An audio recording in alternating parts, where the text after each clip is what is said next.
So I always teach my fifth graders when you're doing public speaking to you pander, you have poise, and you're prepared, none of which I ever am. So I speak from the heart. But what I would like you to do for me before we begin this production is I would like you to close your eyes for me. Because remember, I teach mindfulness, so I want us to get into the state of mind for this. So I want you to think about something that you love. Something that you love that maybe nobody else you know loves. And you will defend it forever. No matter how, if it's you like the polka, you like the square dance, I don't know what it is. But just think about that thing you love. And that is how I feel about Shakespeare. You can open your eyes. So now you know how I feel. And I am very passionate about Shakespeare. And I believe there is so much value in these kids.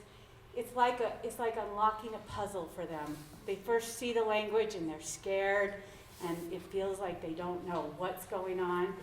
And then suddenly it all opens up for them. And they realize, oh, if I just slow down a little bit, and really focus on this beautiful language, it's going to mean something. And it's going to be relatable because Shakespeare is one of the most prolific writers of Western culture. I mean, without a doubt. And we owe so much to him in our language, in our pop culture. I think is that my phone? So I think that I don't feel like I need to defend Shakespeare, but I feel like I need you guys to understand the passion at which I approach this. And I hope that the kids feel that, and that the kids can go to high school, and when they open up a copy of Romeo and Juliet in English, they're not scared, because they've already unlocked this puzzle. And they know the beauty and what wonderful stories there are for us to continually do over and over again. So I am so proud of these kids. This is mainly 7th grade with a handful of 8th graders in here. They are amazing. I have Hippolyta over here on book. I have Moth over here on book. And I have several books, several scripts hidden throughout here. So if someone gets stuck and they can't remember a line, that's okay, because you are on our side and you want us to be successful. And so somebody will call line and we'll do it, and it's fine, and people will break down and laugh during love scenes, and that's fine. And it's just going to be delightful. So thank you for being here, and enjoy.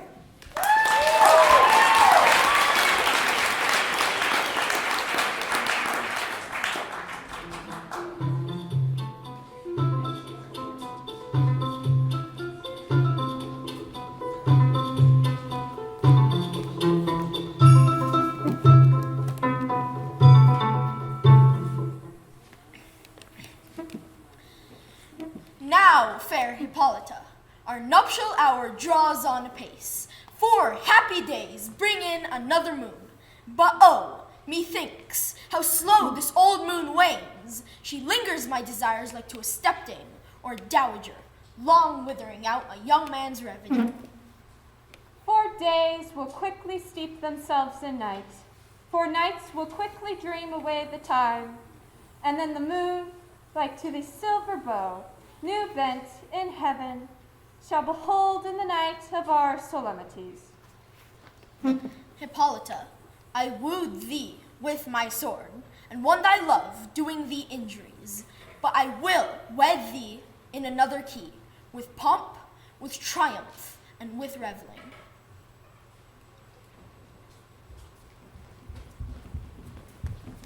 Happy be Theseus, Alan and Duke.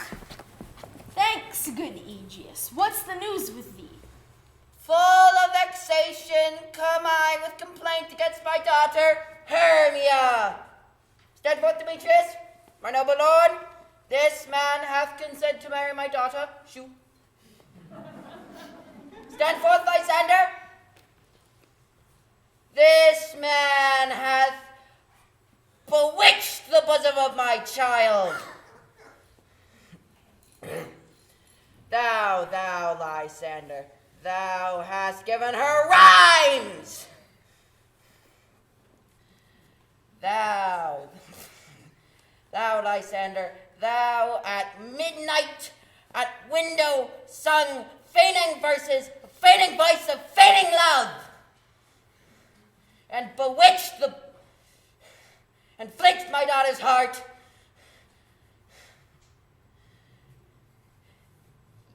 With bracelets of thy hair, gouds, conceits, knacks, trifles, nosegays, sweetmeats, messengers, thou hast turned my daughter's obedience, which is due to me. Be it so, she will not hear before your grace. She shall either wed to this gentleman or to her death. Here you go.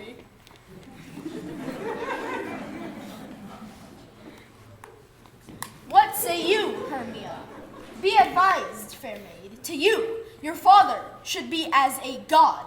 Demetrius is a worthy gentleman. So is Lysander. In himself he is, but in this kind, wanting of your father's voice, the other must be held the worthier. I would my father look at it with my eyes. Rather your eyes must with his judgment look. I do entreat your grace to pardon me. I know not by what power I am made bold, but I beseech your grace to know the worst that may befall me in this case, if I refuse to wed Demetrius. Either to die the death, or to abjure forever the society of men. Therefore, fair Hermia, question your desires, whether, if you yield not to your father's choice, you can endure the livery of a nun. So I will live, so grow, so die, my lord, and my virgin pattern up. Take time to pause, and by the next moon, the sealing day betwixt my love and me, for everlasting bond of fellowship. Upon that day, either prepare to die for disobedience to your father's will, or else to wed Demetrius. Relent, sweet Hermia, and Lysander yield. Thy crazed title to my certain right. You have her father's love, Demetrius. Let me have Hermia's. Do you marry him?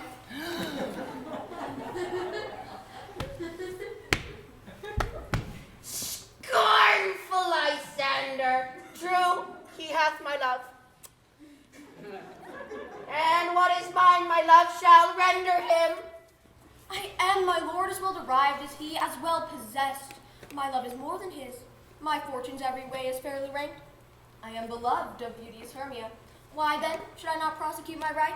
Demetrius, I'll avouch it to his head, made love to Netter's daughter Helena, and won her soul. And she, sweet lady, devoutly dotes in idolatry upon this spotted and inconsistent man. I must confess that I have heard so much. My mind did lose it, but Demetrius, come, and come Aegeus, you shall go with me. I have some private schooling for you both. For you, fair Hermia, look you arm yourself to fit your fancies to your father's will, or else the law of Athens yields you up, which by no means we may accentuate to death or to a vow of a single life. Come, my Hippolyta. With duty and desire, we follow you.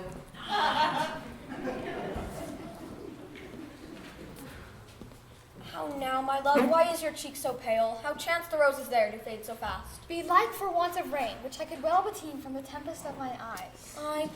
I me, for aught that I could ever hear, could ever read by tale or history, the course of true love never did run smooth.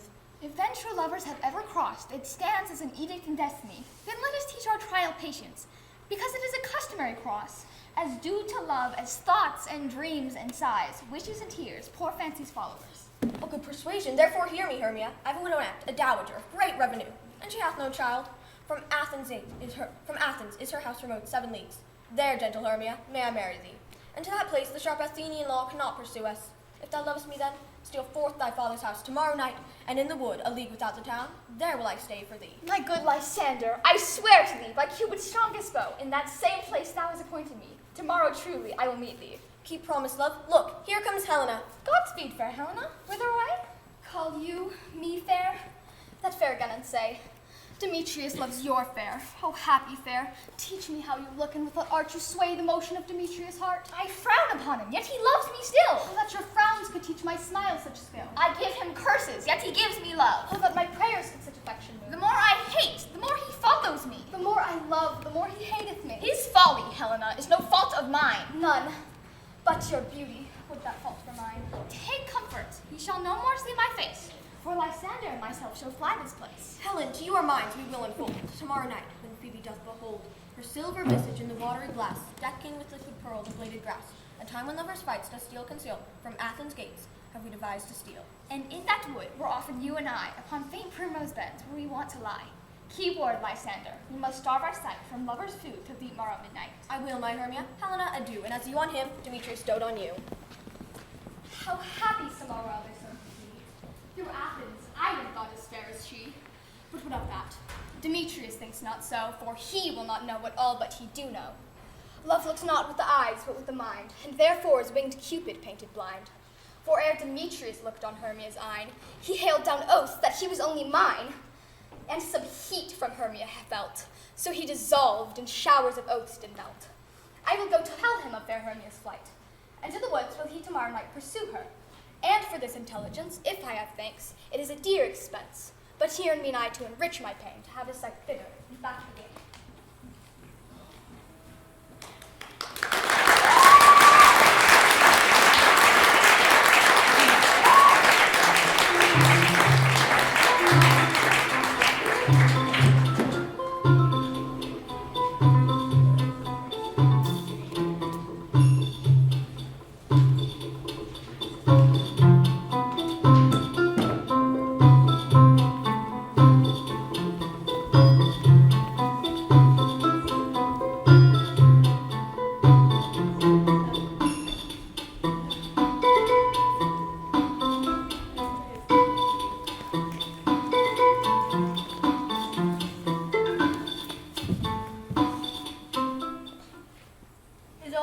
Here?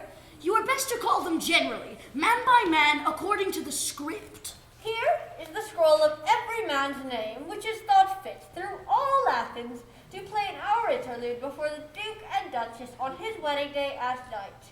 First, good Peter Quince, say what the play treats on, then call forth your actors by the scroll, and so grow to a point. Mary, our play is the most lamentable comedy and most cruel death of Pyramus and Thisbe. Ah, yes. Pyramus and Thisbe. Heard of that one. Now, name your actors. Answer as I call you. Nick Bottom, the weaver. Ready. Name what part I'm for and proceed. You, Nick Bottom, are set down to play Pyramus. What is Pyramus? A lover or a tyrant? A lover who kills himself most gallant for love.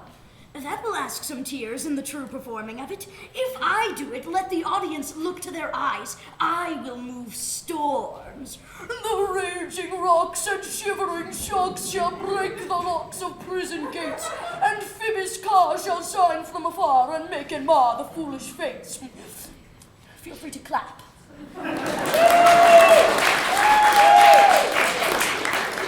This was lofty. Now, name the rest of the players.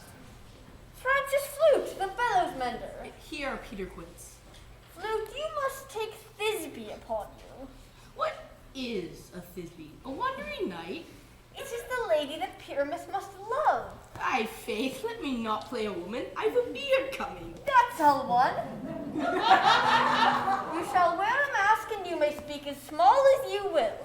Peter Quince, if I may wear a mask, let me play Thisbe as well. I will speak in a monstrous little voice. Ah, Thisbe, Pyramus dear, thy lady dear and lover dear. No. You must play Pyramus and Flute, you Thisbe. Well, proceed. Robin Starveling, the tailor. Here, Peter Quince. You must play Thisbe's mother. Tom Snout, the tinker. Here, Peter Quince. You, Pyramus's father. Myself, Thisbe's father. Snug, the joiner. You, the lion's part, and here, I hope, is a play fitted. Have you the lion's part written? Pray you, if it be Give it me, for I am slow of study. You may do it extempore, for it is nothing but roaring. If I may, I would like to play for lion as well. I will roar that I will do any man's heart good to hear me. I will roar that the Duke will say, "Let him roar again! Let him roar again!" Well, if you should do it too terribly, that would frighten the Duchess and the ladies that they were shriek. And that were enough to hang us all. That would hang us all, every mother's son. But I will aggravate my voice so that I will roar you as gently as any sucking dove. I will roar you twere any nightingale. You must play Pyramus, for Pyramus is a sweet-faced man, a proper man, a most gentleman-like man, as one shall see in a summer's day. Well? Therefore, you must needs play Pyramus. Well, I will undertake it! Masters, here are your parts, and I am to entreat you, request you, and desire you to come them by tomorrow night. There we will meet, a mile without the town in the palace woods. I pray you, fail me not. We will meet, and there we will rehearse most courageously and obscenely. Take pains, be perfect, adieu.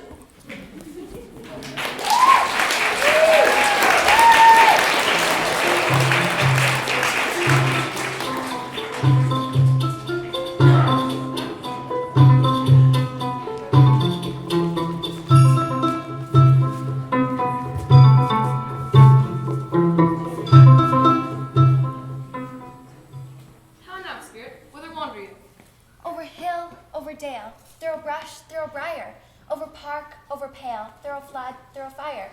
I do wander everywhere, swifter than the moon's sphere, and I serve the fairy queen, to do her orbits upon the green. Farewell, the love of spirits, I'll be gone. Our fairy queen and all our elves come here anon. The king doth keep his revels here tonight. Take heed, the queen come not within his sight. For Oberon is passing fell in wrath, because that she is her attendant half. A lovely boy stolen from an Indian king. She never had so sweet a changeling, and jealous Oberon would have the child, knight of his train to trace the forest wild. But she perforce withholds the lovely boy, crowns him with flowers and makes him all her joy. And now they never meet in grove or green, a fountain clear, or by spangled starlight sheen. But they do swear that all their elves for fear creep into acorn cups, and hide them there. You gotta mistake your shape and make me quiet, or else you are that shrewd and knavish sprite, called Robin Goodfellow. Are you not he that frights the maidens of the villagery? Those that hobgoblin call you in sweet putt. You do their work, and you shall have good luck. Are you not he? Thou speakst right. I am that merry wanderer of mine. Of room, fairy. Here comes Oberon. And here my mistress. Would that he were gone. I'll be met by moonlight, proud Titania. What? Jealous Oberon? Fairies, skip hence. I have forsworn his bed and his company. Tarry, rash wanton, am I not thy lord? Then I must be thy lady. Why art thou here? But that, forsooth, the bouncing Amazon, your busking mistress and your warrior love, to Theseus must be wedded, and you've come to give their bed joy and prosperity. How canst thou thus for shame, Titania? Glance my credit with Hippolyta, knowing I know thy love to Theseus. These are the forgeries of jealousy. And never since the middle summer spring met we in hill and dale or forest or mead to dance our ringless whistling wind. But with thy brawls thou hast disturbed our sport. Therefore the winds, piping to us in vain, as in revenge have sucked up from the sea, contagious fog just falling in the land, have every pelting river made so proud that they have overborne their continent. And through this temperature we see the seasons alter. The spring, the summer, the childing autumn, angry winter, change their wonted liveries in the mazed world. By their increase, now knows not which is which, and the same progeny of evils comes from our debates, from our dissension. We are their parents and original. Do you amend it then? It lies in you. Why should Titania cross her Oberon?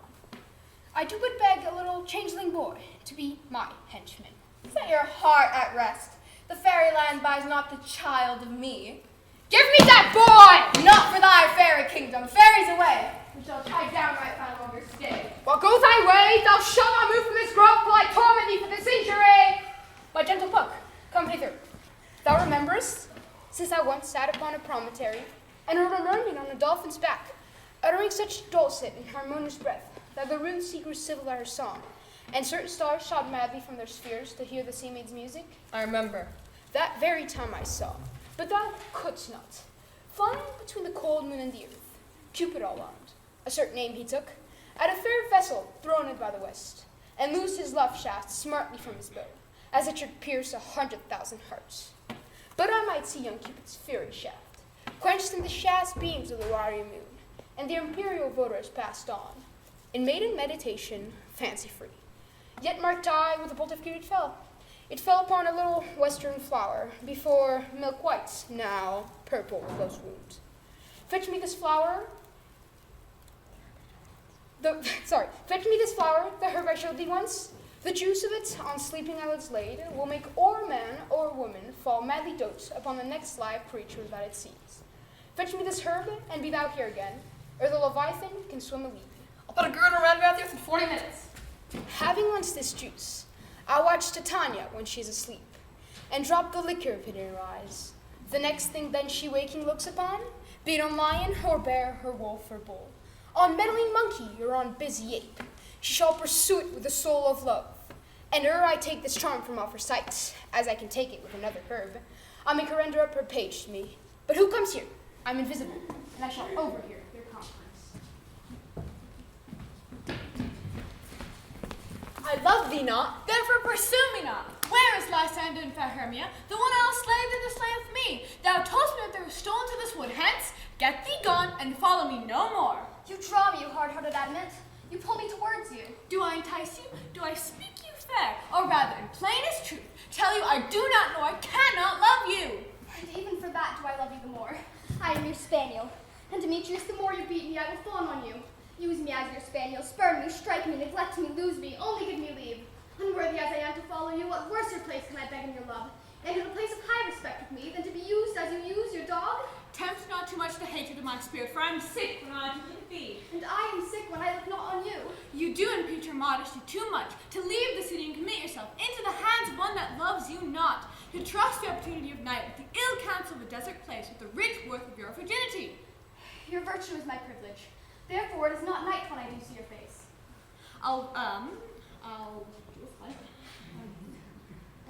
I will not say thy question. Let me, wait, no.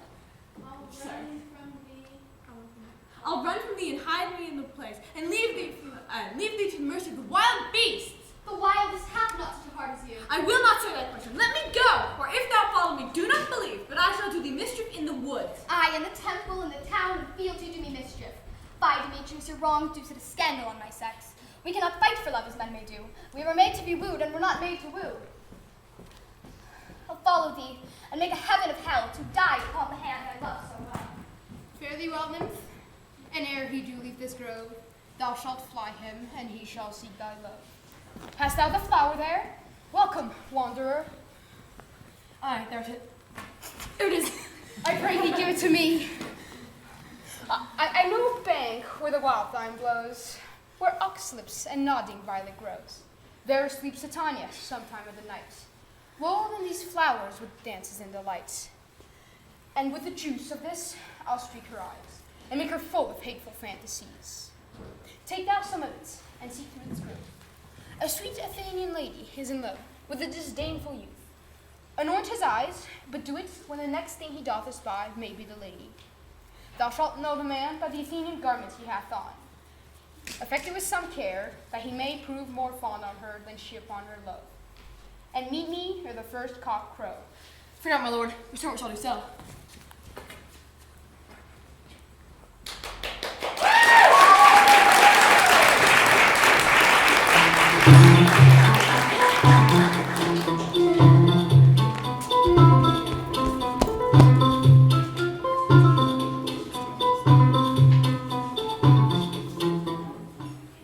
Come now, a roundel and a fairy song. Sing me now and sleep, then to your offices and let me rest. You spotted snakes with double tongues, thorny hedgehogs be not seen, newts and landworms turn around, come not near our fairy queen. Pennsylvania, all is well. One aloof stand sentinel.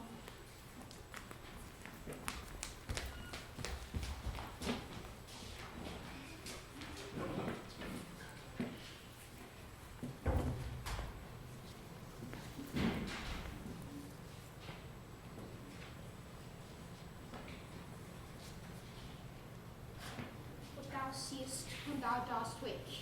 Do it for thy true love take. Love and languish for his sake. Be it ounce or cat or bear, card or poor with bristled hair. In thine eye watch all tear when thou dost wake. It is thy dear. Wake when some vile thing is near.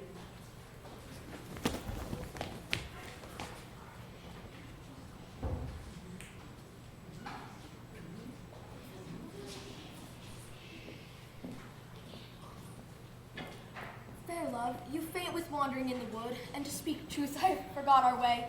We'll rest us, Hermia, if you think it good, and tarry for the comfort of the day. Be it so, Lysander. Find you out of bed, for upon this bank I shall rest my head. One turf shall serve as pillow for us both. One hearth, one bed, 2 bosoms, and 1 trough. Nay, good Lysander, for my sake, my dear. Lie further off yet, do not lie so near. Oh, take the sense, sweet of my innocence. Love takes the meaning in love's conference. Then by your side no better me deny, for lying so, Hermia, I do not lie. Lysander riddles very prettily. Now must pursue my manners and my pride, if Hermia meant to say Lysander lied. But, gentle friend, with love and courtesy, lie further off in human modesty. Here is my bed, sleep give thee all his rest. With half the wish, the wisher's eyes compressed. Through the forest have I gone, but Athenian found I none, on whose eyes I might approve. His flowers forced and stirring love. Nice and silence, who is here? Weeds of Athens he doth wear. And here the despised Athenian maid, and here the maiden sleeping sound, on the dank and dirty ground. Pretty soul should just not lie, near this lack of this kill courtesy. Churl, upon thy eyes I throw, all the power, all the power is charmed doth thou. When thou wakest, let love forbid, sleep is seek on thy lid. So awake when I go find myself to over. Stay! How thou kill me, sweet Demetrius. I change thee hence, and do not haunt me thus. How wilt thou darkly leave me? Stay on Stay on thy peril, I will go alone. Oh, I am out of breath in this fond chase. The more my prayer is, the lesser is my grace. Happy is Hermia wheresoever she lies, for she hath blessed and attractive eyes. But who is here, on the ground? Lysander, dead or asleep, I see no blood, no wound. Lysander, if you live, good sir, awake. And run through fire I will for thy sweet sake. Do not say so, Lysander. Say not so. What though he love your Hermia? Lord, what though? Yet Hermia loves you still, be content. Content with Hermia? No, I do repent the tedious minutes with her I've spent. Not Hermia, but Helen I love, who would not change a raven for a dove. Wherefore was I to this keen mockery born? When at your hands did I deserve this scorn? Good troth you do me wrong, good sooth you do. In such disdainful manner me to woo. That lady of one man refused should of another therefore be abused. She sees not Hermia, Hermia sleeps thou there, and never mayest thou come Lysander near. And here, in all my powers, address your love and might, to honor Helen, and to be her knight. Help me, Lysander, help me. Do thy best to pluck this crawling serpent from my breast. Ay, me, for pity, what a dream was here. Lysander, look how I do quake with fear. Methought a serpent eats my heart away, and you sat smiling at his cruel prey. Lysander, what's removed? Lysander, Lord! What, out of hearing? Gone, no sound, no word? No? Then I well perceive you are not nigh. Either death or I'll find you immediately.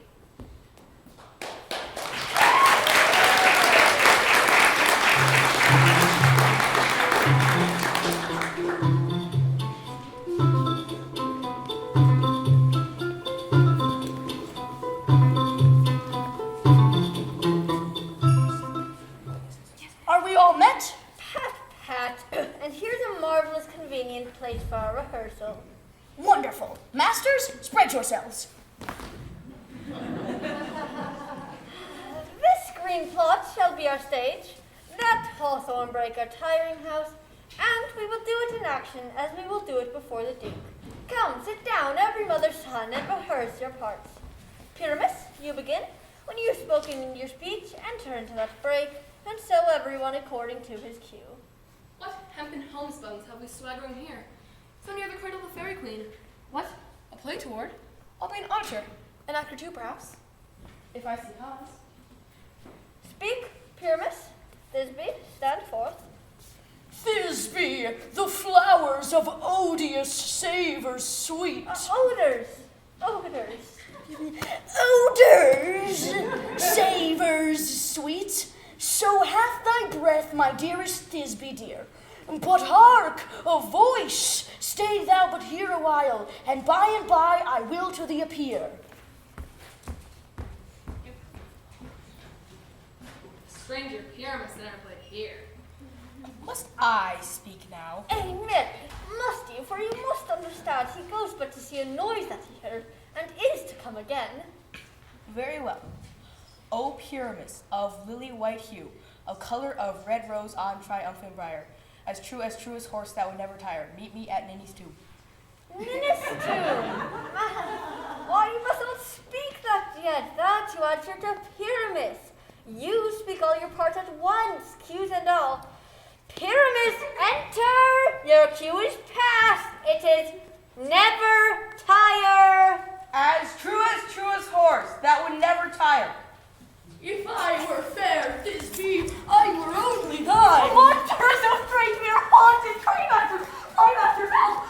I'll follow you. I'll lead you about around. Through bog, through brake, through bush, through bar. Sometimes a horse will be, sometimes a hound. A hog, a headless bear of fire.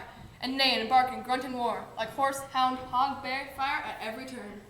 Why do they run away? This is a knavery of them to make me afeard. Oh, bottom, thou art changed. What do I see on thee? What do you see? You see an ass head of your own, do you? Bless me, thou art translated. I see their knavery. This is to make an ass of me, to fright me. If they could. But to do what they can, I will walk up and down here, and I shall sing that they shall hear that I am not afraid. The woosel cock so black of you with orange tawny bill. What angel awakes me from my flower? The throstle with his note so true, the wren with little quill. I pray thee, gentle mortal, sing again. Mine ear is much enamoured of thy note, so is mine eye enthralled to thy shape, and thy fair virtue force beforth doth move me, on the first you to say, to swear, I love thee. Methinks, mistress, you should have little reason for that, and yet, to say the truth, reason and love keep little company together nowadays. Thou art wise as thou art beautiful. Not so, neither. But if I have enough wit to get out of this wood, I have enough to serve my own turn. Out of this wood do not desire to go. Thou shalt remain here whether thou wilt or no.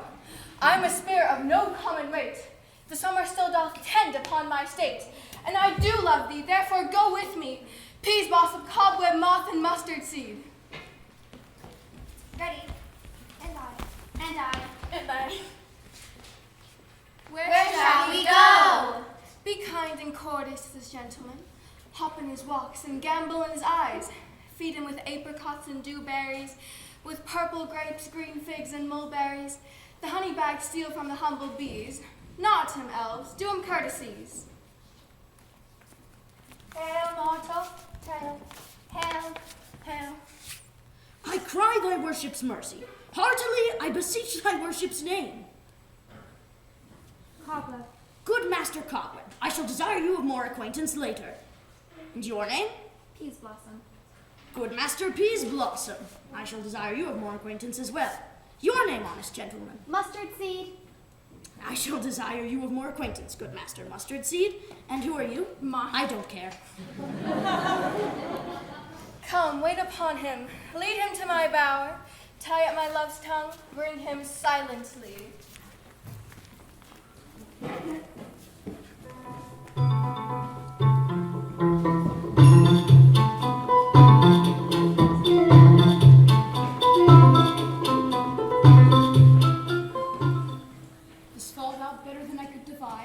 But hast thou yet latched the Athenian's eyes with a love juice, as I did with thee too? I took him sleeping, that is finished too. And the Athenian woman by his side, that when he waked at forth, she must be eyed. Stand aside. This is the same Athenian. This is the woman, but not the man. Oh, why you rebuke him that loves you so? Thy breath so bitter and your bitter foe. Now I, the child, but I should use the words, for that I fear has given me the cause to curse. If thou hast slain Lysander in his sleep, the sun was not so true unto the day as he to me. Would he have stolen away from sleeping Hermia? It cannot be thou hast murdered him, should a murdered look so dead, so grim.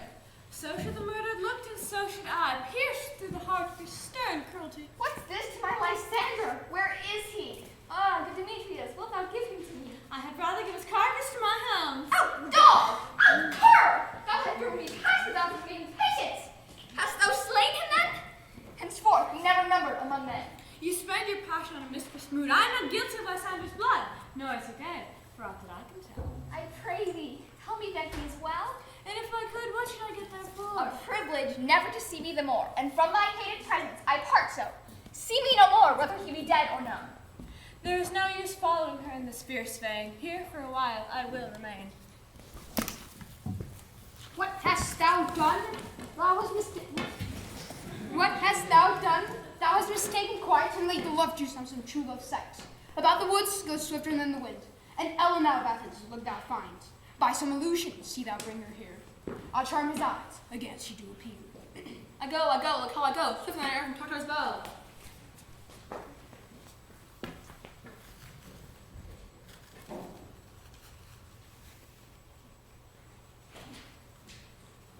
Flower of this purple dye, hit with Cupid's archery, sink an apple of his eye.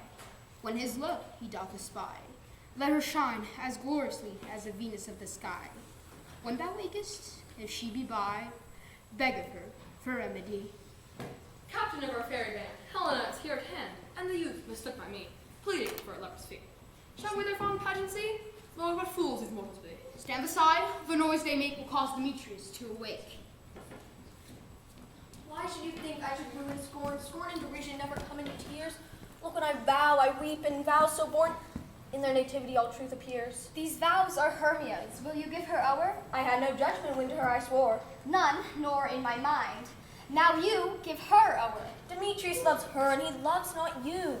Oh, Helena, goddess, nymph, perfect divine. Oh, spite! Oh, hell, I see you are all bent to set against me for your merriment. You are both rivals and love Hermia.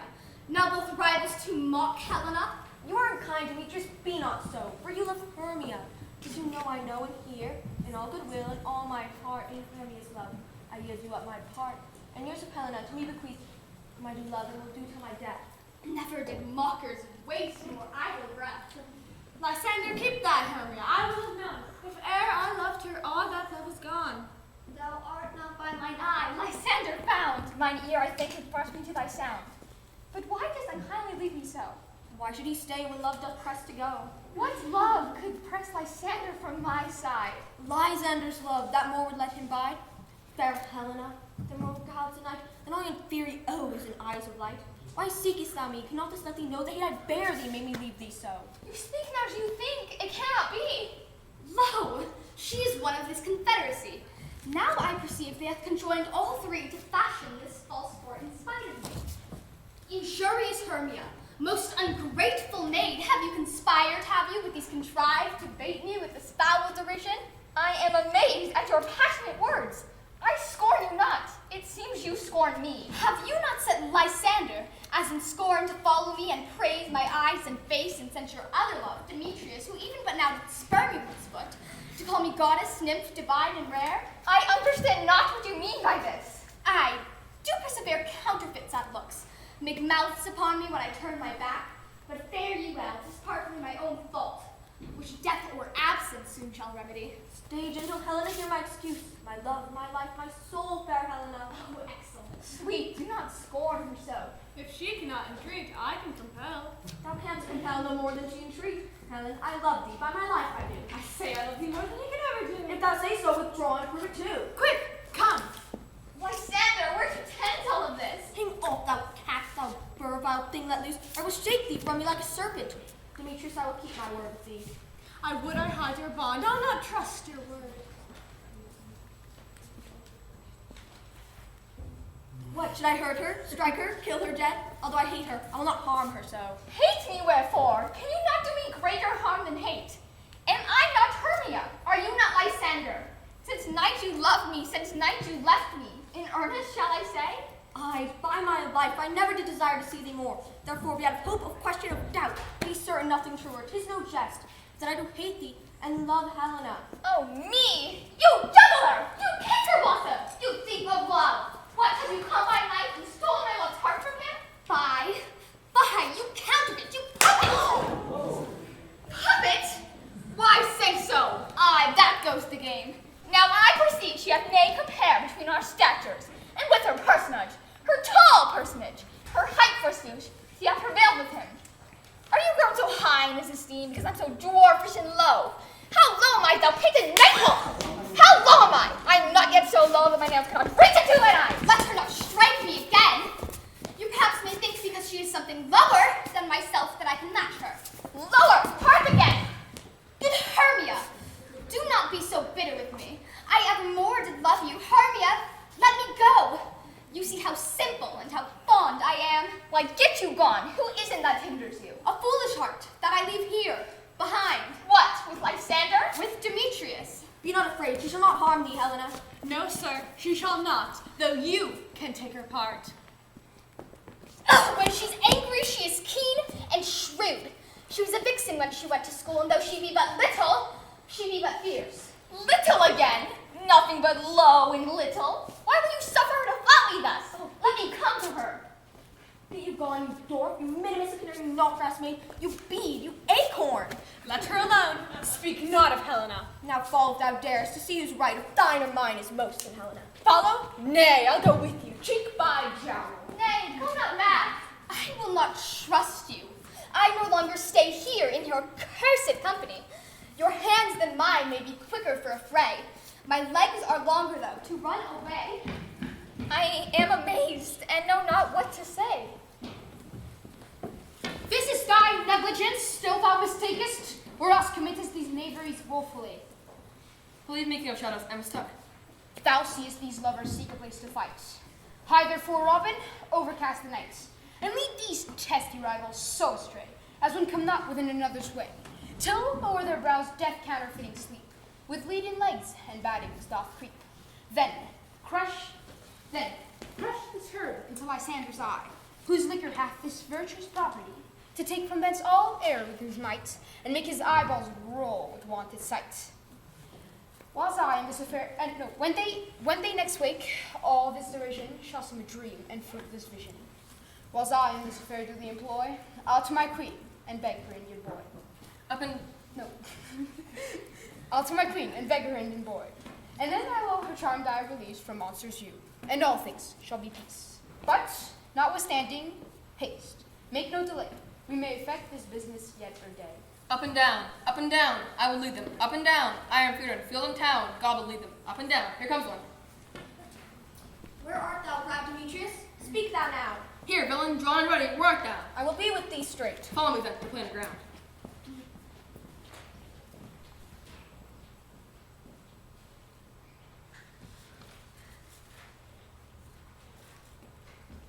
Lysander, speak again. Thou runaway, thou coward, art thou fled? Speak, in some bush, where dost thou hide thy head? Come, recreant, come thou child, I'll whip thee with a rod.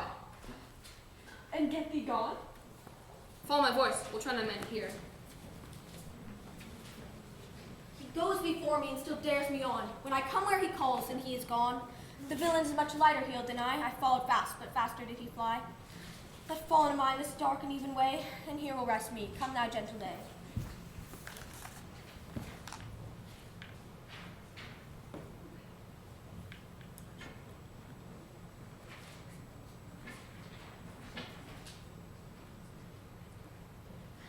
Thou runnest before me, shifting every place, and darest not stand, nor look me in the face. Where art thou now?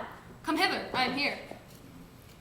Nay, then thou mockest me, thou shalt buy this deer. If e'er I thy face by daylight see, come thy way, faintness considereth me, to measure up my cold bed, and look to be visited.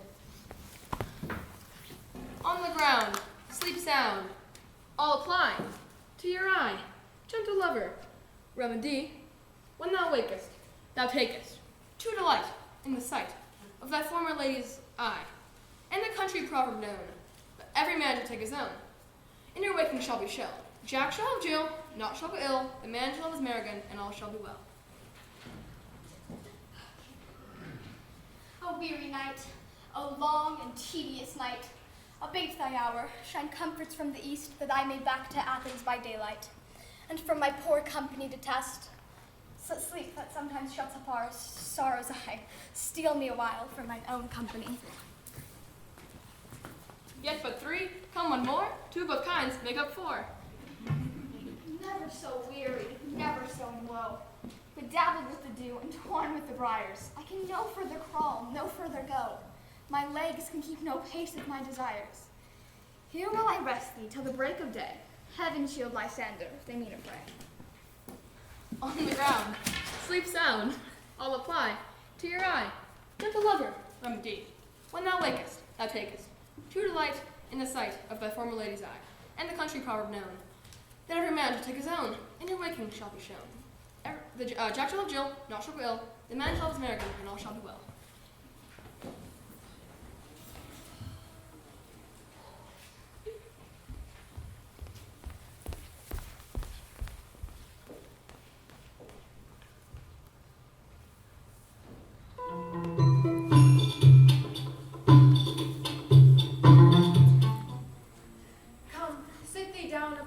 Flowery bed while I thy amiable cheeks do coy, and spick musk roses in thy sleek smooth head, and kiss thy fair large ears, my gentle joy. Yes, that's great and all. Where is Peas Blossom? Ready. Scratch my head, Peas Blossom. Where's Monsieur Cobweb? Ready. Find me a... Get you your weapons in hand, and catch me a red-hit tumblebee.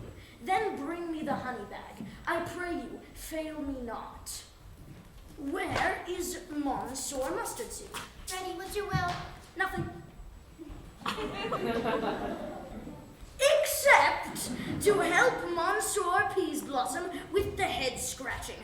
I must to a barber, for methinks I am mighty hairy around the face. Oh, say, sweet love, what thou desirest to eat, I have a venturous fairy that shall seek the squirrel's hoard and fetch thee new nuts. I'd rather have 2 handfuls of dried peas. But let none your people wake me.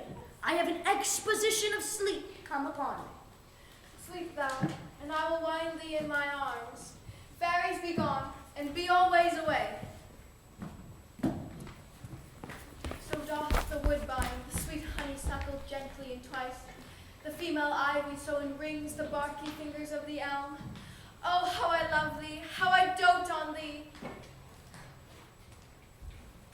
Welcome, good Robin. Seest thou this sweet sight? Her dotage now I do begin to pity. For, meeting her of late behind the wood, seeking sweet favors from this hateful fool. I did upbraid her and fall out with her. I then did ask of her changeling child, which straight she gave me, and her fairy sent to bear him to my bower in fairyland. And now I have the boy.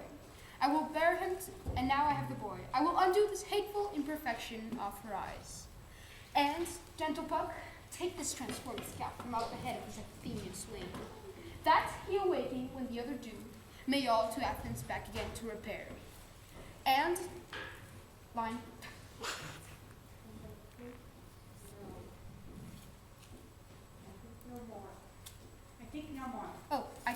Think no more of this night's accidents, but as the fierce vexation of a dream. Oh my God, I'm so sorry. Line. But first I will release the fairy queen. Be as though was wont to be. See as though was wont to see. Now, my Titania, wake you, my sweet queen. My Oberon, what visions I have seen. Methought I was enamored of an ass. Here lies your love. How came these things to pass? Oh, how mine eyes do loathe his visage now. When thou wakest, with thine own fool's eye peep. Come, my queen, take hands with me, and walk the ground whereon these sleepers be. Now thou and I are new in amity, and will tomorrow midnight solemnly dance in Duke Theseus' house triumphantly, and bless it to all fair prosperity. Fairy King attended Mark. I do hear the morning lark. Then my queen in sadness come, we trip we after the night's shade. We the globe can compass soon, swifter than the wandering moon.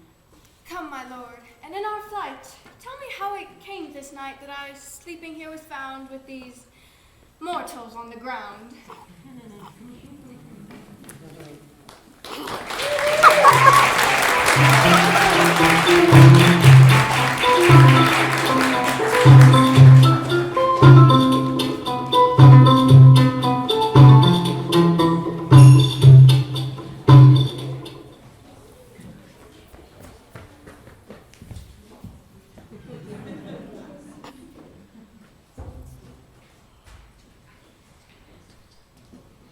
What nymphs are these? My lord, this is my daughter Hermia, and this, Lysander, is, this Demetrius is, and this Helena, old Nada's Helena. I like Nada, he's cool. Good morrow, friends. St. Valentine's is past. Begin these woodbirds but to couple now. I pray you all, stand up. I know you two are rival enemies. How come this gentle concord in the world? My lord, as yet I swear I cannot truly say how we came here. And now do I bethink me, so it is. I came with Hermia hither. Our intent was to be gone from Athens, where we might, without the peril of the Athenian law. Enough! You have enough, my lord! I beg the law upon his head. And, oh Demetrius, they would have defeated you and me. Defeated my consent to marry her. My lord, I know not by what power, but by some power, my love to Hermia melted as the snow.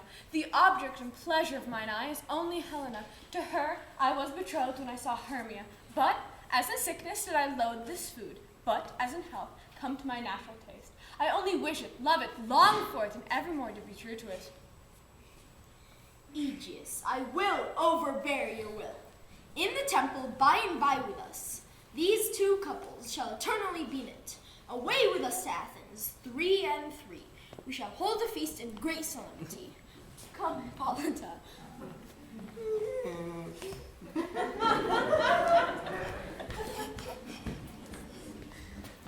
Are you sure that we are awake? It seems that if we sleep, we dream. Did the Duke really come and bid us follow him? Yeah, and my father, and Hippolyta, and he did bid us follow to the temple. Then we are awake. Let us go, and by the way, let us recount our dreams.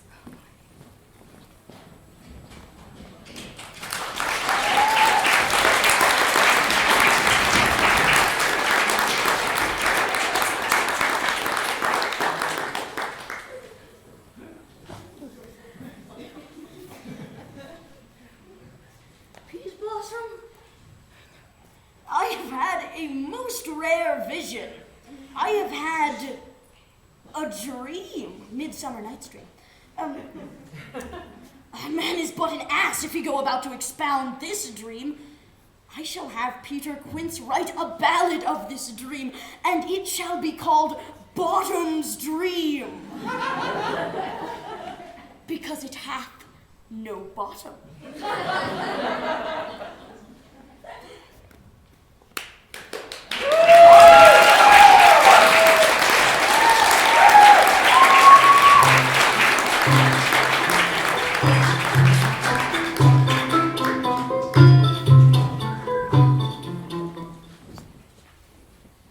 Masters, the Duke is coming from the temple, and there's 2 or 3 lords and ladies more married.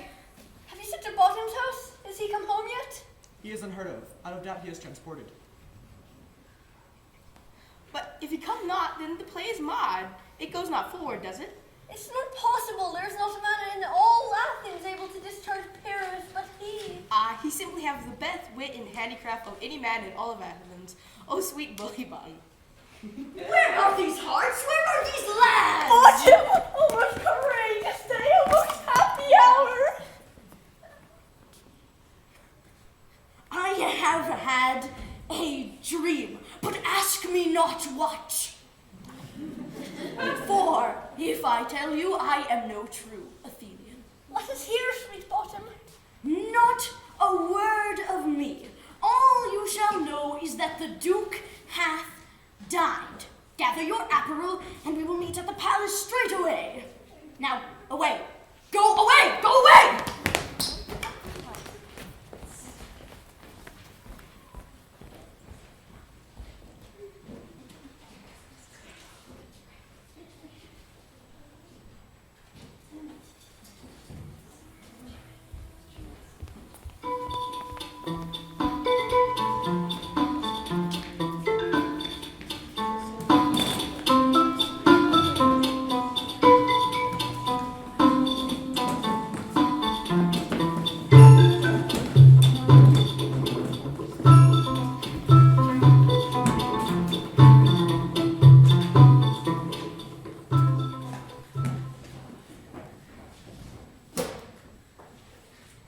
Say, what masks, what dances shall we have to wear away this long age of 3 hours between our after supper and bedtime? Where is our usual manager of mirth? Call Philostrate. Here, mighty Theseus. Say, what abridgment have you for this evening? There's a brief how many sports are right. The battle with the centaurs to be sung by an Athenian eunuch to the harp. Well, none of that. A tedious, brief scene of young Pyramus and his love Thisbe. Very tragical mirth. Merry and tragical, tedious and brief. That is hot ice and wondrous strange snow. What are they that do play it? Hard-handed men that work in Athens here, which never labored their minds till now. And we will hear it. No, my noble lord, it is not for you. I've heard it over, and it is nothing, nothing in this world. I will hear that play. Go, bring them in. I love not to see the wretchedness, O charge. Why, gentle sweet, you shall see no such thing. He says they can do nothing in this kind. The kind are we to give them thanks for nothing. So please, your grace, the prologue is addressed. Let him approach.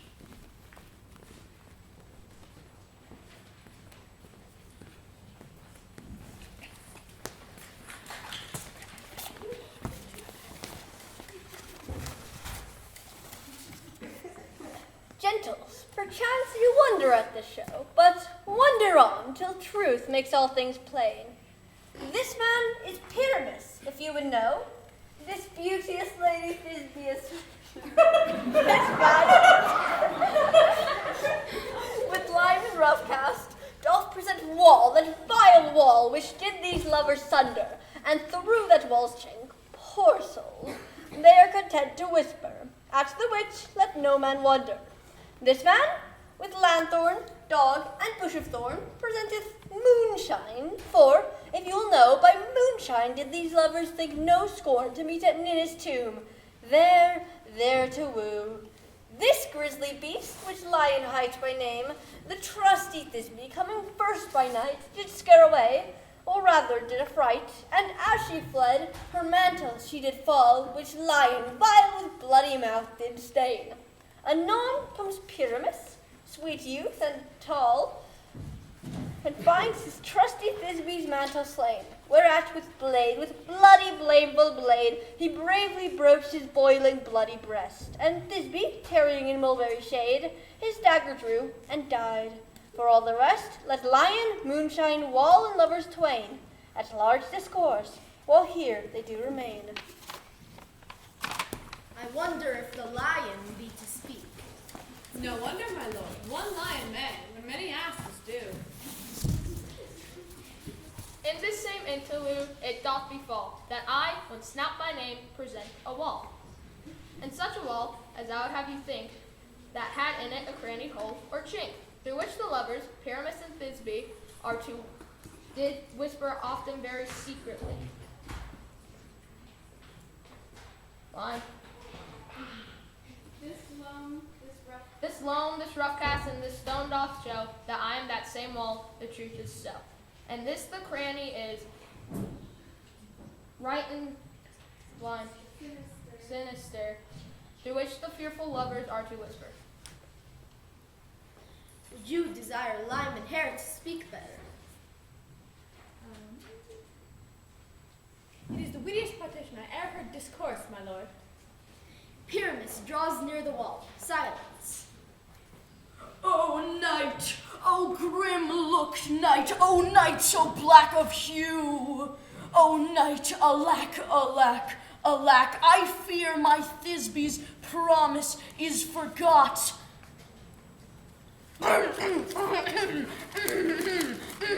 Hey!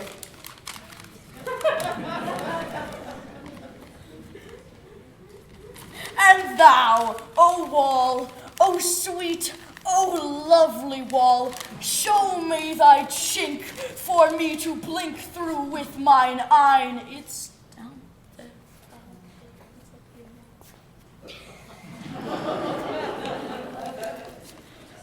Thanks, courteous wall.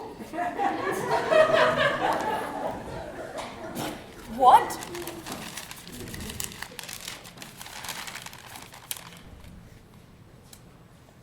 But what see I? No Thisbe do I see. Oh, wicked wall! Curse thee for such deceiving me!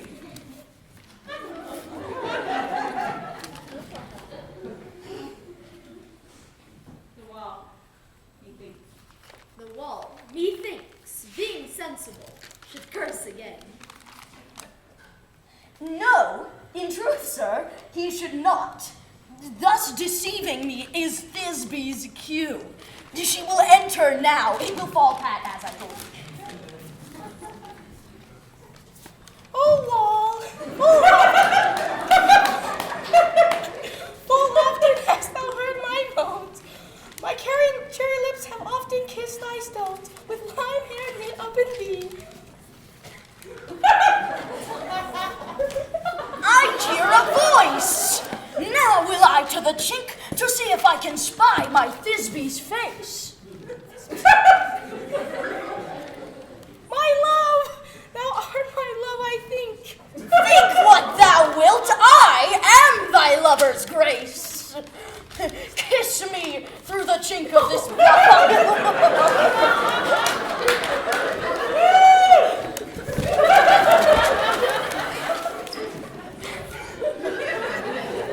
I kiss the wall stones, but not your lips at all.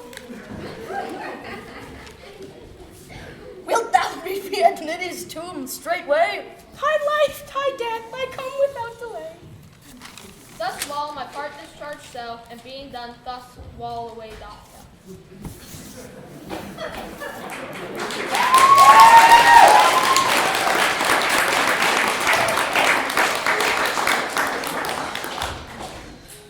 This is the silliest stuff I've ever heard.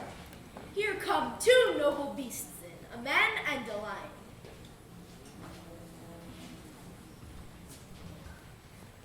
You, ladies, you, whose gentle hearts do fear, the smallest monstrous mouse that creeps on floor, may now perchance both quake and tremble here. And when lion in wildest rage doth roar, then know that I, one snug the joiner, am a lion fell, nor else no lion's dead. For if I should as lion come in strife into this place, 'twere pity on my life. It is the best of the beasts I ever did see, my lord. A very gentle beast, and of good conscience.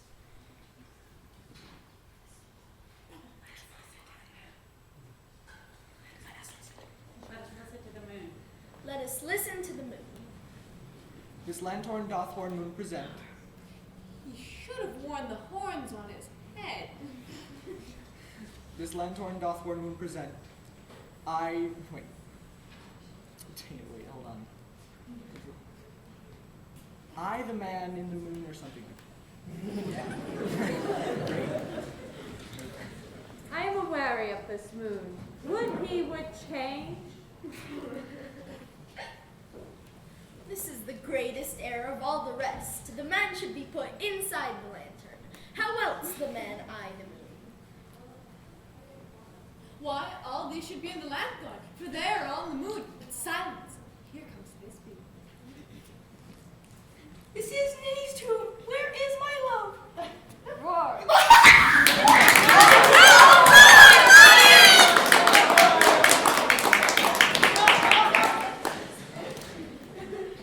Well run, Thisby. Well shown, moon. And then came Pyramus. Sweet moon, I thank thee for thy sunny beams. I thank thee, moon, for shining now so bright, for by thy gracious, golden, glittering beams. This is plot relevant. I trust to take of truest Thisby's spite. But stay, oh spite, but mark, poor knight, what dreadful dole is here? Eyes, do you see? How can it be? Oh, dainty duck! Oh, dear! Thy mantle good. Now what? Stained with blood. Approach, ye furies, fell. O fates, come, come, cut thread and thrum, quail, crush, conclude, and quell. Now I am fled, now I am dead, now die, die, die, die, die, die.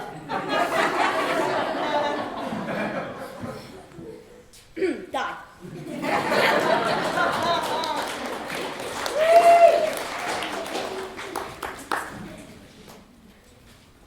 How chance moonshine is gone before Thisby comes back to find her lover. She will find him by starlight. Here she comes. Her passion ends the play. Asleep, my love?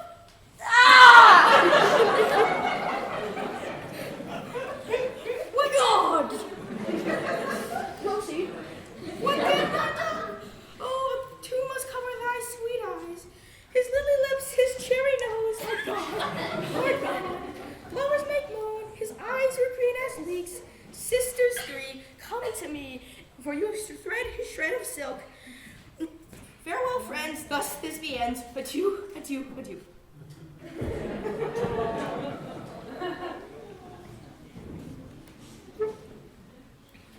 Moonshine and lion are...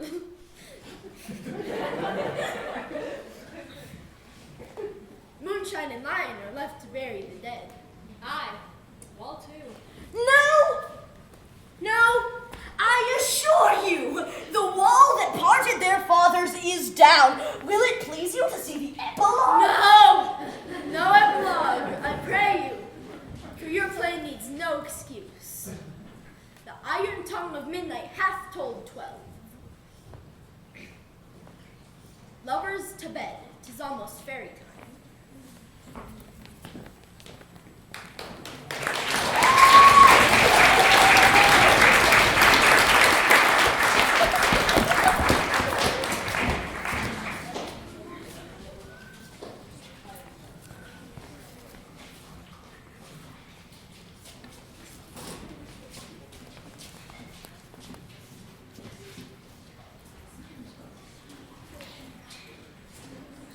Now the hungry lion roars, and the wolf behows the moon, whilst the heavy ploughman snores with all weary task for dawn. Now the wasted brands do glow, and the screech owl, screeching loud, puts the wretch that lies on woo in remembrance of a shroud. Now it is that time of night, and all the graves all gaping wide, everyone lets forth his sprite. In the churchyard paths that do glide, and we fairies that do run by the triple Haggett's team, from the presence of the sun following darkness like a dream. Frolic not a mouse shall disturb this hallowed house, and I am set with a broom before to sweep the dust behind the door.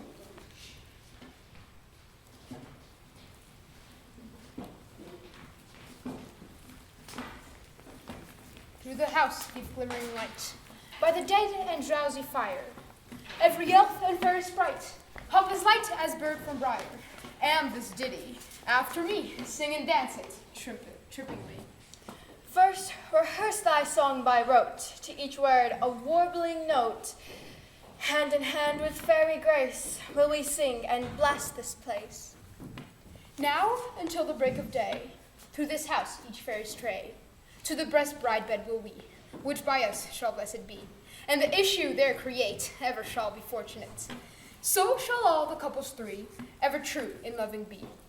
With this field to consecrate, every fairy take his gate, and each several chamber bless through this palace with sweet peace. Trip away, make no stay, meet me all by break of day.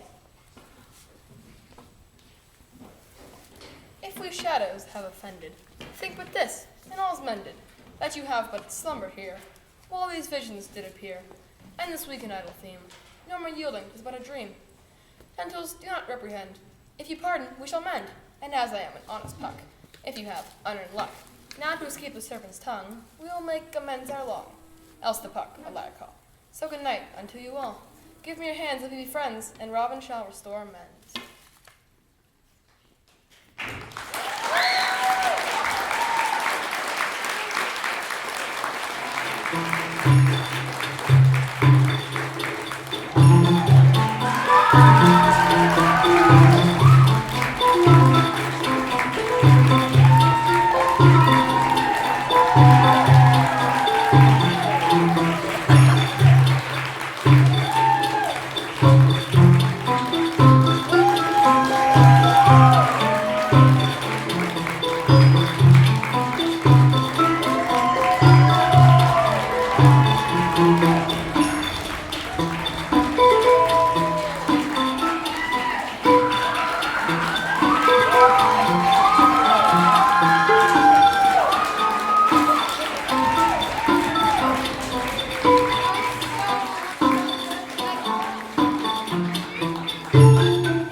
For the 5th and 6th grade.